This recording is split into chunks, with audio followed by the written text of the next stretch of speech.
आप सभी ग्रेट साथियों को नमस्कार। आज आपसे बात करने वाले हैं प्रार्थना की शक्ति के बारे में। प्रार्थना, इसका अर्थ है धन्यवाद का वो भाव जिसमें कृतज्ञता, प्रेम और समर्पण शामिल हैं। प्रार्थना हमारी मन की शक्ति को मजबूत बनाती है, जो हमारे जीवन के हर लक्ष्य की प्राप्ति में सहायक होती है। प्रार्थना की शक्ति, या यूं कह सकते हैं, हमारे आत्मा का भोजन है। प्रार्थना में श्रद्धा, भाव, समर्पण, बस यही है। प्रार्थना किस लिए? शुक्राना अदा करने के लिए, धन्यवाद के लिए, सिर्फ थैंकफुलनेस का ही भाव। प्रार्थना कोई डिमांड करने की चीज़ नहीं कि प्रार्थना के समय कोई ईश्वर को या जिस रूप में आप मानते हैं उसको कोई शॉपिंग की लिस्ट थमा देने का वक्त नहीं। जिसके सामने बैठे हैं वो सुप्रीम पावर, सब कुछ जानने वाली पावर है, उसे बताने की भला आवश्यकता कहाँ।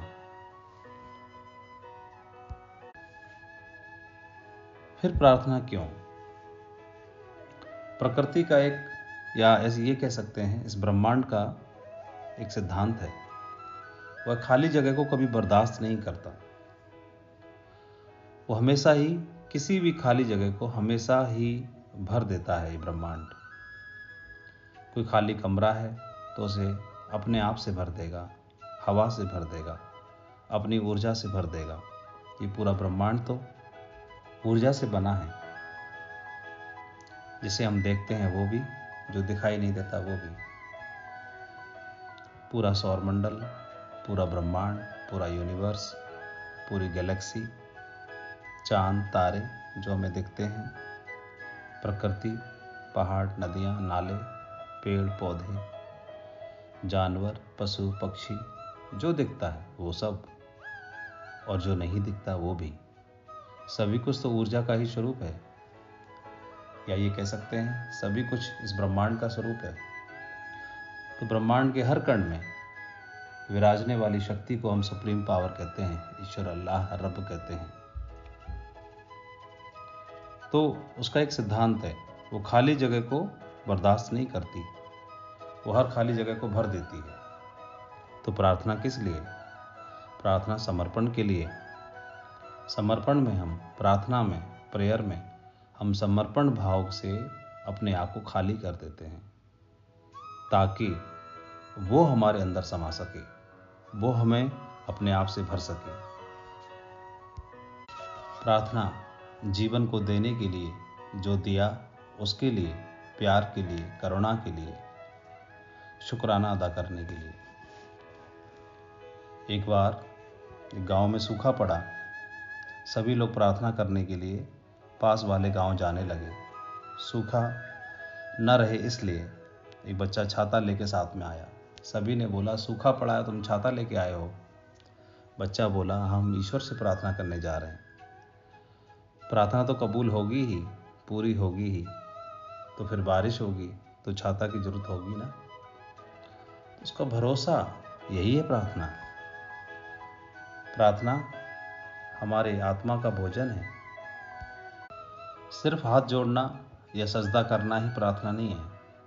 हमारा हर शब्द, हर वाक्य जो किसी का कल्याण करने वाला हो, वो प्रार्थना है। एक प्रसिद्ध वैज्ञानिक ने बोला कि मेरा भीतरी जीवन और मेरा बाहरी जीवन दूसरे इंसानों के कामों पर निर्भर करता है, इसलिए मुझे भी उतनी ही मेहनत करनी है ताकि वो भी सुखी हों। हर क्षण, हर पल जो भी मुझे प्राप्त हो रहा है, चाहे तो भोजन, चाहे तो वस्त्र, या जीवन की हर आवश्यकता, उनकी पूर्ति के लिए मैं दूसरों पर निर्भर हूँ। तो इन सब चीज़ों के लिए मैं आभार प्रकट करता हूँ उस ऊपर वाले सुप्रीम पावर का। प्रसिद्ध कवि रविंद्रनाथ टैगोर जी कहते हैं, आपने प्रे नहीं किया, कोई बात नहीं, लेकिन आपने आभार प्रकट कर दिया तो आपकी प्रार्थना कबूल हो गई। एक लाचार औरत भोजन की कमी को पूरा करने के लिए एक राशन की दुकान पर जाती है और दुकान मालिक से प्रार्थना करती है कि मेरे पति बीमार हैं, मेरे 7 बच्चे हैं, घर में खाने के लिए कुछ भी नहीं है, बच्चों को भूखा नहीं देख सकती, आपसे मदद चाहिए, मुझे राशन दे दो, जब पैसे हो जाएंगे तो मैं चुका दूंगी। दुकानदार माना नहीं, उसने और मिन्नतें की, महिला ने, दुकानदार माना नहीं। ज़्यादा मिन्नतें करने के बाद वो बोला कि तुम्हारे पास कोई ऐसी चीज़ है जिसे मुझे दे सको, तराजू के एक पल्ले में रख दो, जितना उसका वजन होगा उतना ही मैं तुम्हें सामान दे सकता हूँ, राशन दे सकता हूँ। उस लाचार औरत को कुछ समझ नहीं आया। उसके हाथ में एक छोटा सा कागज़ था और उस पर कुछ लिखा और उस पर्ची को उसने तराजू के पल्ले पर रख दिया। बहुत ही आश्चर्य की बात हुई, वो तराजू का पल्ला पूरा नीचे झुक गया। दुकानदार की आंखें फटी की फटी रह गई, ये हो क्या रहा है। तराजू के दूसरे पल्ले में उसने राशन का सामान रखना शुरू किया। वो झुके ना, और रखा, वो झुके ना, वो और रखा तो झुके ना। उसको समझ नहीं आया। उसने उस पर्ची को उठा के देखा, क्या है ये पर्ची। तो पर्ची में सामान की लिस्ट नहीं थी या कुछ और नहीं था। खोल के देखा तो उस लाचार औरत ने लिखा, हे ईश्वर, आप मेरी ज़रूरतों को अच्छे से जानते हैं, मैं तो पूरी तरह आप पर ही छोड़ देती हूँ। और इस पर्ची को पढ़कर के वो दुकानदार भावुक हो गया। फिर उसने ज़रूरत के हिसाब से जो भी सामान की आवश्यकता थी उस महिला को उसने दिया। महिला के जाने के बाद उसे होश आया और उसने ध्यान से देखा, उसने तो तराजू का वो पल्ला टूटा हुआ था। तो जब प्रार्थना कबूल होती है तो किसी भी रूप में, किसी भी स्वरूप में वो पूरी हो जाए। हमारा हर शब्द, हर वाक्य प्रार्थना है। अगर दूसरों का कल्याण करने वाला है तो हमारा हर शब्द ऊर्जा है और ब्रह्मांड भी ऊर्जा ही है। तो ये ऊर्जा उस ऊर्जा से मिलती है और अपने समान ऊर्जा को रोटेट करके पुनः वापस ले आती है। माउंट आबू में एक बुजुर्ग, उम्र तकरीबन 90 वर्ष, उनसे मिलने के लिए एक महिला गई तो वो जड़ी बूटियां दिया करती थी। उनसे पूछा, बाबा आपकी उम्र कितनी होगी? तो उन्होंने बताया 90 वर्ष है। महिला ने बोला, लगते तो नहीं हो। तो बुजुर्ग ने पूछा, कितने का लगता हूँ? तो उसने बताया, 70 के लगते हो। बुजुर्ग बड़ा खुश हुआ।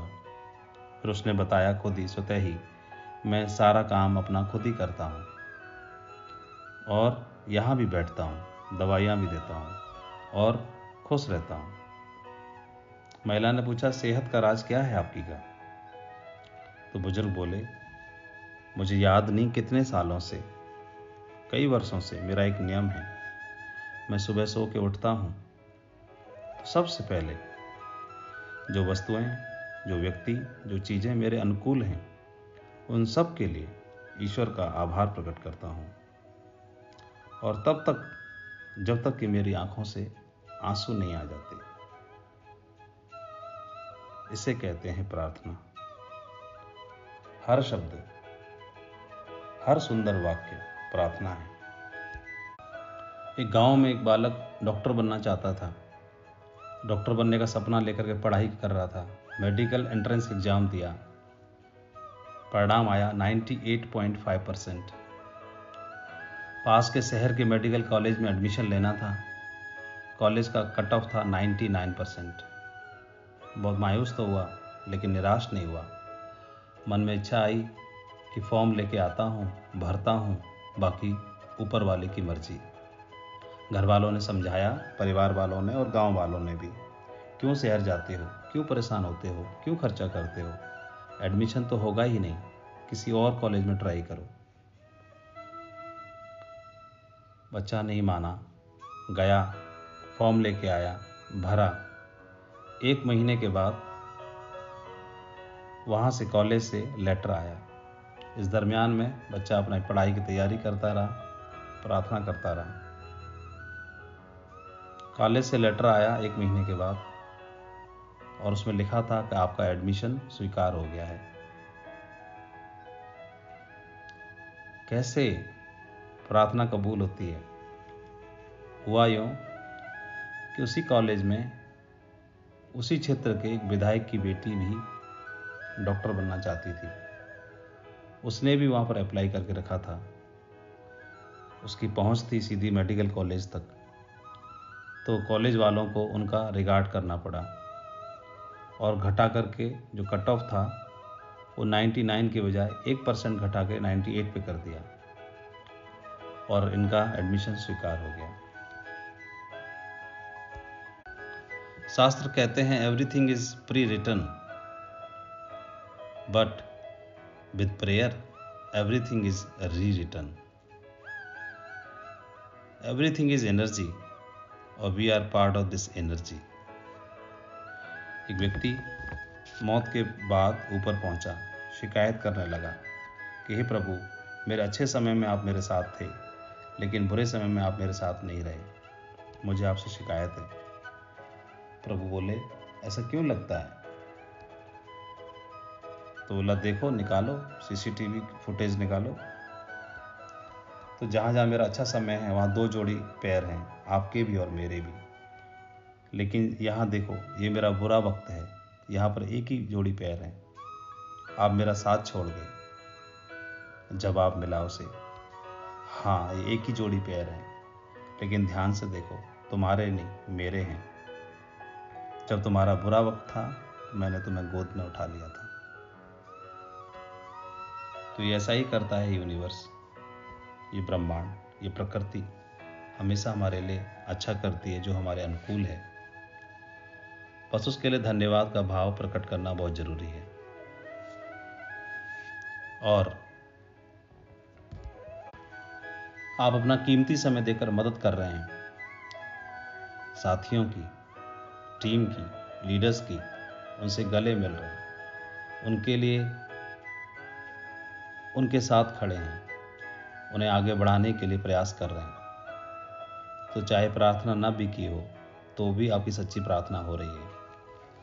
ये शानदार बिजनेस मिला है, इसके लिए आभारी। इसके माध्यम से भी हमारी प्रार्थना हर दिन कबूल हो सकती है। सच्चे भाव से, आगे बढ़ने की नीयत से और आगे बढ़ाने की नीयत से प्रयास किए जाएं, वक्त दिया जाए।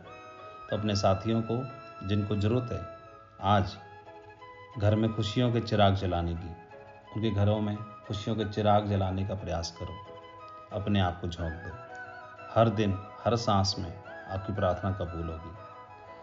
और जब प्रार्थना कबूल होगी तो आप दूसरों को आगे बढ़ाओगे। तो क्या ऊपर वाला मालिक, डिवाइन पावर, क्या आपको भला मालामाल नहीं करेगी? ये डिवाइन पावर के बारे में बोला जाए तो एक उदाहरण, एक व्यक्ति मरने के बाद पहुंचा ऊपर ईश्वर के पास, शिकायत करके बोला, आपने मेरा ख्याल नहीं रखा, मैंने जी तोड़ मेहनत की और आपने 2 वक्त की अच्छी सी रोटी भी ना दी। ईश्वर बोले, तुमको लगता है कि तुमने मेहनत की लेकिन ये नहीं मिला, ये अच्छी ज़िंदगी। तो जिनको अच्छी ज़िंदगी मिली है तो उन्होंने कितनी मेहनत की। जिनको अच्छे घर में, बड़े घर में पैदा किया तो उन्होंने कितनी की। तो उनको पिछले जन्म का मिला, जो पिछला किया उसका परिणाम मिला, और तुमको भी जो पिछला किया उसका फल मिला। तो जो करते हैं उसका आगे मिलता है। तो आज करेंगे, 4 साल बाद मिलेगा, डायमंड के रूप में, डबल डायमंड के रूप में, ट्रिपल डायमंड के रूप में, वीनस के रूप में, मरकरी के रूप में। पहले करना होता है।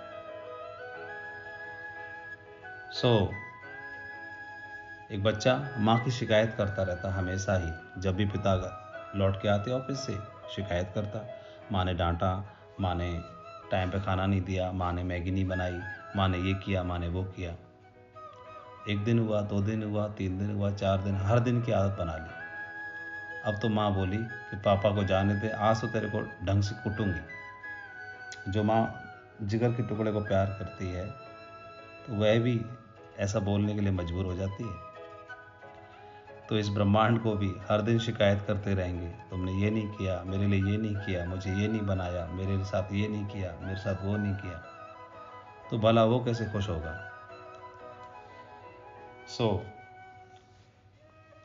प्रार्थना तो हमारी कबूल होती है। इस ब्रह्मांड को धन्यवाद, ग्रेटिट्यूड का भाव, ग्रेटफुल का होने का भाव हमारे अंदर है, तो भाव प्रार्थना का ही भाव होता है। एक बार अकबर बादशाह के दरबार में एक फकीर पहुंचा। फकीर ने इच्छा जताई कुछ भिक्षा मांगने की। बादशाह बोले कि मैं नमाज अदा कर रहा हूँ, इंतजार करने के लिए बोलिए। अकबर बादशाह नमाज अदा करते रहे, वो फकीर वहाँ से चला गया। नमाज अदा करने के बाद बादशाह ने जब पूछा फकीर कहाँ गया, तो दूतों ने बताया कि वो तो चले गए। तो उन्होंने अपने सैनिकों को भेजा और बोला कि जाओ उन्हें पकड़ के लेके आओ। सैनिक गए, घोड़ों पर सवार होकर लेके आ गए फकीर को। बादशाह सलामत बोले, आप आए थे फिर वापस क्यों चले गए? फकीर ने बोला कि मैंने रोशनदान से देखा था कि आप दोनों हाथ फैला करके शायद कुछ मांग रहे थे ऊपर वाले से, तो मैंने सोचा आप भी किसी से मांग के ही मुझे दोगे, तो जिससे आप मांग रहे हो क्यों ना सीधा मैं भी उसी से मांग लूं। जी हाँ, प्रार्थना की शक्ति बहुत ताकतवर है, इसमें बहुत ताकत है। एक डॉक्टर मार्क हुए, बहुत ही जाने माने कैंसर स्पेशलिस्ट। उनकी जो मेडिकल क्षेत्र में रिसर्च थी, उनका बहुत बड़ा योगदान था। सरकार ने और मेडिकल साइंस के डिपार्टमेंट ने उनको सम्मानित करने के लिए एक फंक्शन का आयोजन किया। फ्लाइट लेके निकले, सडनली उनकी फ़्लाइट को इमरजेंसी लैंडिंग करनी पड़ी, और इमरजेंसी लैंडिंग के बाद वो समझ नहीं आया कि इवेंट में, फंक्शन में, समारोह में इस वक्त पे कैसे पहुंचूंगा। एयरपोर्ट से बाहर आए, एक टैक्सी अरेंज की, रास्ता पूछा और टैक्सी मिली तो सही लेकिन विदाउट ड्राइवर मिली। उनको फंक्शन अटेंड करना था, गाड़ी लेके निकल पड़े सेल्फ ड्राइविंग करके। तो डॉक्टर मार्क ड्राइविंग कर रहे थे, तभी आंधी तूफान आ गया। आंधी तूफान में कुछ समझ में नहीं आया, जोरों की बारिश, और ड्राइव करते करते रास्ता भूल गए। और रास्ता भूल गए तो चलते चलते छोटी मोटी सड़कों पर होते हुए घिर गए आंधी तूफान में। भूख प्यास भी लगी थी, समझ नहीं आ रहा था क्या करें।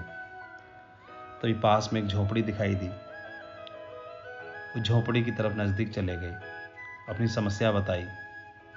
तो झोपड़ी में एक बुढ़िया थी, उसने अंदर आने दिया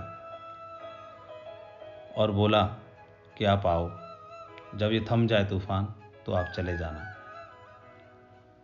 उसने चाय बनाई डॉक्टर के लिए। चाय बनाने के बाद में कुछ नाश्ता था, नाश्ता तैयार किया और डॉक्टर साहब को ऑफ़र किया। डॉक्टर साहब बहुत भूखे थे, स्वीकार कर लिया। तो कुछ चाय नाश्ता करने से पहले वो महिला बोली कि आइए पहले हम चाय नाश्ता से पहले कुछ प्रार्थना कर लेते हैं। तो डॉक्टर साहब बोले, मैं इन प्रार्थना में बिलीव नहीं करता, मैं कर्म में बिलीव करता हूँ। तो माँ, एक छोटा बेटा था, उसके साथ मिलकर के प्रार्थना करने लगी। और प्रार्थना करने के बाद में डॉक्टर साहब ने चाय पी, नाश्ता किया, और डॉक्टर साहब ने महसूस किया कि जो बच्चा था वो तकलीफ में था। तो उस महिला से उन्होंने बच्चे के बारे में जानकारी की।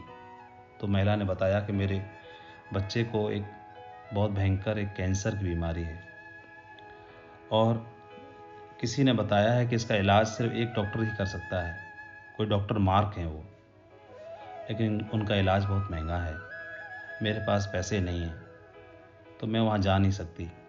लेकिन ईश्वर से दुआ करती हूँ, प्रार्थना करती हूँ कि कभी मेरी दुआ कबूल कर ले तो मेरे बच्चे का इलाज हो जाए।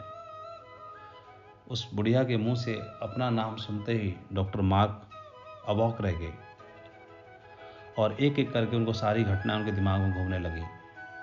कैसे उनको वहाँ जाना था फंक्शन में, कैसे फ़्लाइट की इमरजेंसी लैंडिंग हुई, कैसे उन्होंने टैक्सी ली, कैसे आंधी तूफान में घिरते हुए और इस दरवाजे तक आ पहुँचे। तो समझ गए कि ऊपर वाली शक्ति को इस बुढ़िया की दुआ कबूल करनी थी, इसलिए मेरे साथ ऐसा हुआ। तो ये है प्रार्थना की ताकत।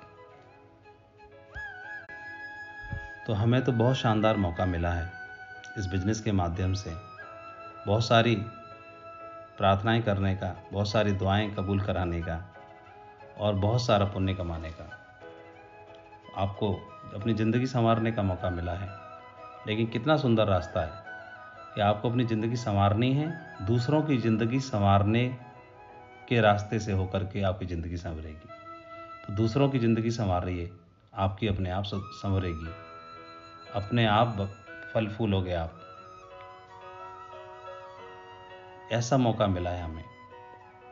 तो हर ज़रूरतमंद के साथ में खड़े रहिए। आपकी टीम लीडर्स जहाँ पर आपकी जिम्मेदारी मिली है, कस के लग जाओ। पारी खेलनी है खेलो, जिम्मेदारी उठानी है उठाओ, एथिक्स के साथ काम करना है करो। जीवन संवारने की बारी है, बार बार नहीं मिलता है। अपने आप को समर्पित कर दो इस डिवाइन शक्ति के प्रति, उसको अपना पार्टनर बना लो, चुन लो उसको अपना पार्टनर। वो ऐसा बोला जाता है कि god plus me is equal to majority हो जाती है। तो आइए अपने दिन की शुरुआत हमेशा ही प्रार्थना के साथ करें। और एक प्रार्थना मैंने लिखी है, वो आपके साथ पढ़ के सुना रहा हूँ। हम चाहें तो अपनी प्रार्थना के शब्दों में या अपनी प्रार्थना में उन शब्दों को हम शामिल कर सकते हैं।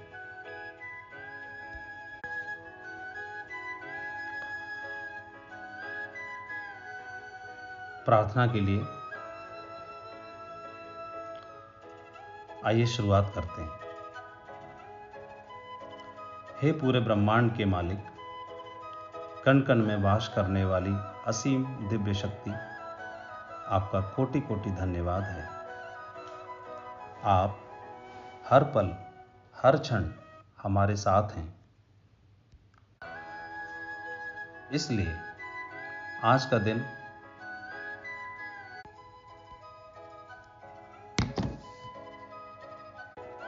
हमारे जीवन का सर्वश्रेष्ठ दिन है, सर्वोत्तम दिन है।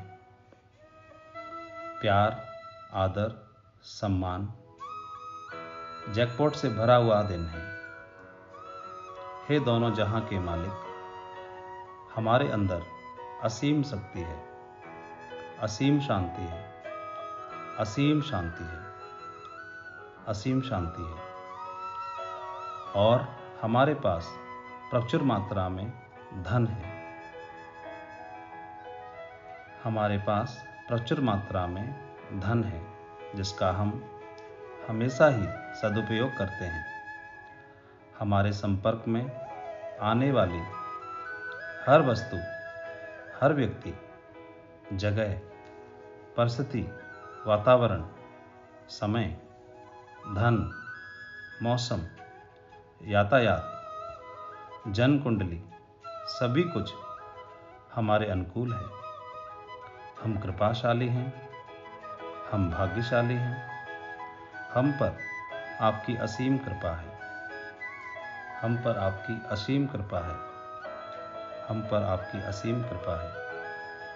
हे मालिक, आपका धन्यवाद है। हमारा घर सुख, शांति, समृद्धि से भरा हुआ है और पूरी तरह सुरक्षित है।